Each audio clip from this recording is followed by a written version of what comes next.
Have you ever looked around your home and felt stuck? Maybe it started with one extra box in the corner, then a drawer that wouldn't close, then a closet you stopped opening altogether.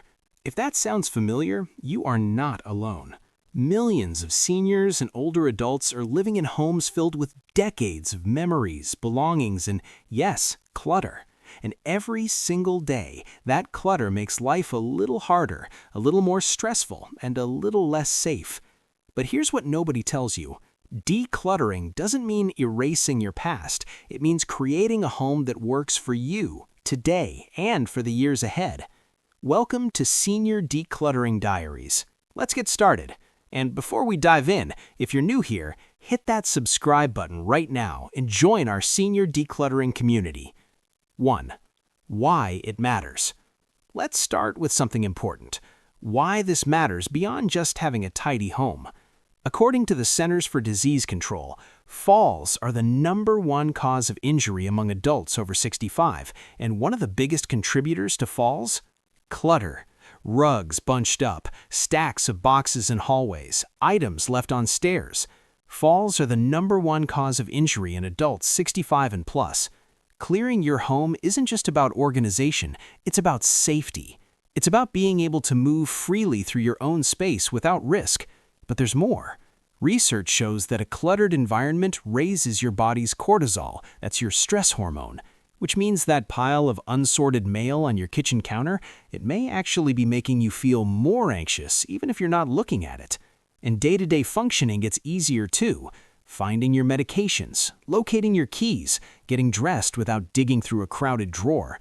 Decluttering gives you back your time, your safety, and your peace of mind. All three. 2. The #1 mistake. Now, before we talk about how to declutter, let's talk about the biggest mistake people make, because it's the reason most people give up before they even start. The mistake is trying to do too much too fast. You set aside a whole Saturday, you pull everything out of a room, and suddenly you're surrounded by 30 years of belongings. You don't know where to start, and by noon you've put most of it back exactly where it was. Sound familiar? Here's the truth. Decluttering is not a one-day event. It's a process, and when you treat it like a marathon instead of a sprint, everything changes. Timer counting down 20 minutes. The most successful approach is working in short, focused sessions, 20 to 30 minutes. That's it. Set a timer, work on one small area, not a whole room. One shelf, one drawer, one corner. When the timer goes off, you stop, even if you want to keep going. This does two things. It prevents burnout, and it gives you a sense of completion every single session. Those small wins add up fast. The second mistake, doing it alone. Decluttering emotionally heavy items, photos, gifts, heirlooms, is much harder by yourself. Invite a trusted family member or friend to sit with you. You don't need someone to make decisions for you, just someone present to make the process feel lighter. 3. The 4-box system. All right, let's get into the system. This is the one we recommend for seniors, and it's simple enough that you can start today. You need 4 boxes or bags. Label them like this: keep, donate, give to family, let go. Each label animates onto screen as named. Keep is for items you use regularly, at least once a month, or items that genuinely bring you joy when you see them. Not guilt, not obligation, joy. Donate is for items that are in good condition but no longer serve you. Local thrift stores, senior centers, shelters, and churches are always grateful. When you donate, you're not throwing something away, you're passing it on to someone who needs it. Give to family is different from donating. This box is for heirlooms, sentimental pieces, or things that belong in someone else's story. A grandchild who collects something, a nephew who would love grandpa's old tools. This box is about legacy, not loss. Let go is for anything broken, expired, outdated, or genuinely no longer useful to anyone. Duplicate kitchen gadgets, clothes 3 sizes too small, expired coupons from 2014. Let them go. Here's the key rule.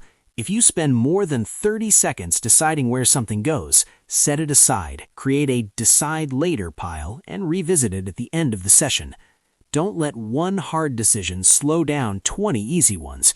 And remember, you're not making these decisions forever. You can always revisit. The goal today is just progress. Quick pause, I want to hear from you. Drop a comment below and tell me, what is the one space in your home you've been avoiding? The bedroom? The garage? Let's talk about it in the comments. Number 4, room by room guide. Now let's talk about where to start, because walking into a whole home can feel paralyzing. So here is a room by room priority order, starting with the easiest wins. First, the bathroom. The bathroom is usually the smallest space and contains the most genuinely useless items: expired medications, duplicate products, half-empty bottles you haven't touched in years. It's a quick win, and clearing it builds real momentum. A note on medications specifically: don't just throw them in the trash. Many pharmacies have take-back programs, and your local senior center can often point you to safe disposal options. Second, the kitchen. Focus on duplicates and expired pantry items. You do not need 4 spatulas. You do not need a bread machine you haven't used since 2008. Be honest with yourself here. Kitchens are where a lot of just-in-case thinking lives. Third, the bedroom. Clothes you haven't worn in over a year, shoes that don't fit, extra linens beyond what you actually use. Your bedroom should feel like a peaceful retreat, not a storage unit. Finally, the living areas. Save these for last. Living spaces hold the most emotionally significant items: collections, photographs, gifts. You'll want more time and more patience here. That's completely normal. And one important reminder: you do not have to do all 4 rooms in a single week. Pick one to start, just one. Here's what I want you to remember today. Decluttering is not about erasing your history. It's not about getting rid of what you love. It is about creating a home that serves you, a space where you can breathe, where you can move safely, where every day feels a little lighter. You don't need a perfect plan. You don't need a full weekend. You need 1 drawer and 20 minutes. That's your homework. Today, before you close this video, pick one small area, set a timer for 20 minutes, and just begin. You have spent a lifetime building a beautiful life. Now let's make sure your home reflects that. If this video helped you, please subscribe to Senior Decluttering Diaries so you never miss an episode. We publish new guides every week, and every single one is designed specifically for seniors, caregivers, and families going through this journey together. Hit the like button if you found this useful. It helps more people find us who need exactly this kind of help.